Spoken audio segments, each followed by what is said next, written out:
लखनऊ में विधायकों से मिलेंगे अखिलेश यादव।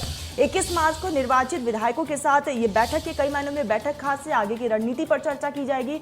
इसी के साथ यूपी विधानसभा चुनाव में 125 सीट पर सिमट कर रह चुकी है सपा। और क्या कुछ खामियां रही है, कहां पर पार्टी चुकी है, इसको लेकर भी विचार विमर्श किया जाएगा।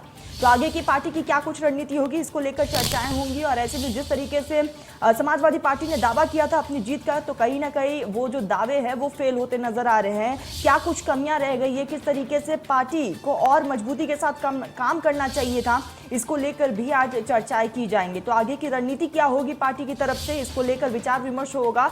निर्वाचित विधायकों के साथ आज ये अहम बैठक बुलाई गई है। तो विधायकों से आज अखिलेश यादव मुलाकात करेंगे और अपने आप में ये जो मुलाकात है वो खास हो जाती है, क्योंकि जिस तरीके से विधानसभा चुनाव में समाजवादी पार्टी को यहाँ पर हार का सामना करना पड़ा था और दावे पूरे किए जा रहे थे।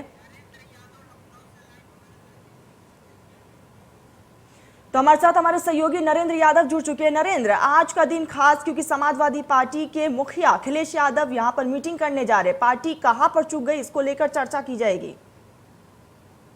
देखिए, अखिलेश यादव अपने नवनिर्वाचित विधायकों से मीटिंग करेंगे और उनसे पूरी रणनीति पर चर्चा की जाएगी। किस तरीके से चुनाव में चूक हुई और किस तरीके से उन्होंने जीत हासिल की, इन सारे मुद्दों पर बात होगी।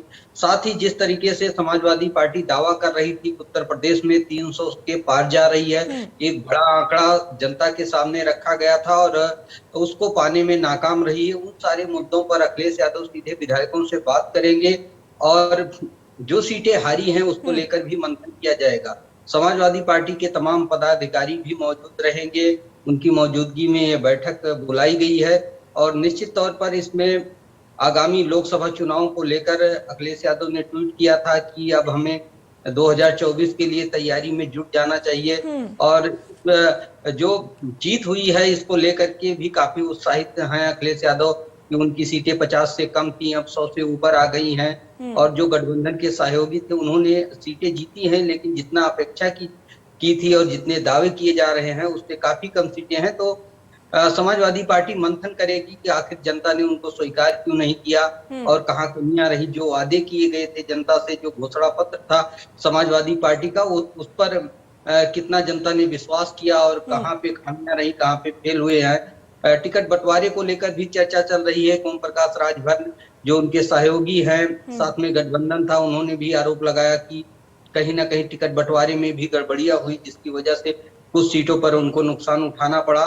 तो कहीं जो समीकरण थे उसको बनाने में कहाँ चूक हुई और जनता ने कहाँ पर समाजवादी पार्टी के वादों पर विश्वास नहीं किया, इन सारे मुद्दों को लेकर बैठक की जाएगी और इसमें सभी नवनिर्वाचित विधायक शामिल हुए। नरेंद्र, देखिए 2017 के मुकाबले इस बार समाजवादी पार्टी ने प्रदर्शन अच्छा किया लेकिन सत्ता की कुर्सी तक नहीं पहुंच पाई। ऐसे में क्या खामियां रह गई है, पार्टी की क्या कुछ आगे की रणनीति होगी? देखिए, अखिलेश यादव ने जहां तक वादे किए थे 22 लाख नौकरी की बात की थी और साथ ही उन्होंने पेंशन बहाली की बात किया था, मुफ्त बिजली की बात किया था और महिलाओं की पेंशन बढ़ाने की बात की थी। ऐसे बड़े वादे थे जो जनता के बीच में लेकर गए थे, लेकिन कहीं ना कहीं जनता ने इस बात को नकारा है।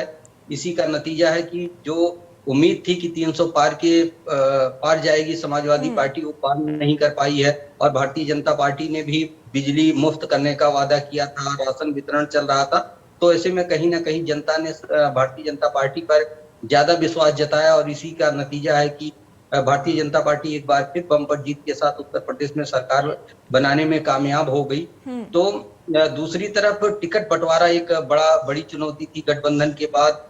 इसमें कई लोग नाराज हुए, कुछ प्रत्याशियों ने सहयोग नहीं किया और कुछ समाजवादी पार्टी छोड़कर दूसरे दलों की तरफ भी रुख किए, इससे भी बंटवारा हुआ। दूसरी बात, बीएसपी को लेकर मंथन चल रहा है कि जो बीएसपी के वोटर थे वो ज्यादातर। बिल्कुल नरेंद्र, यहाँ पर हम ये कह सकते हैं कहीं ना कहीं अंदर कलह की वजह से समाजवादी पार्टी को हार का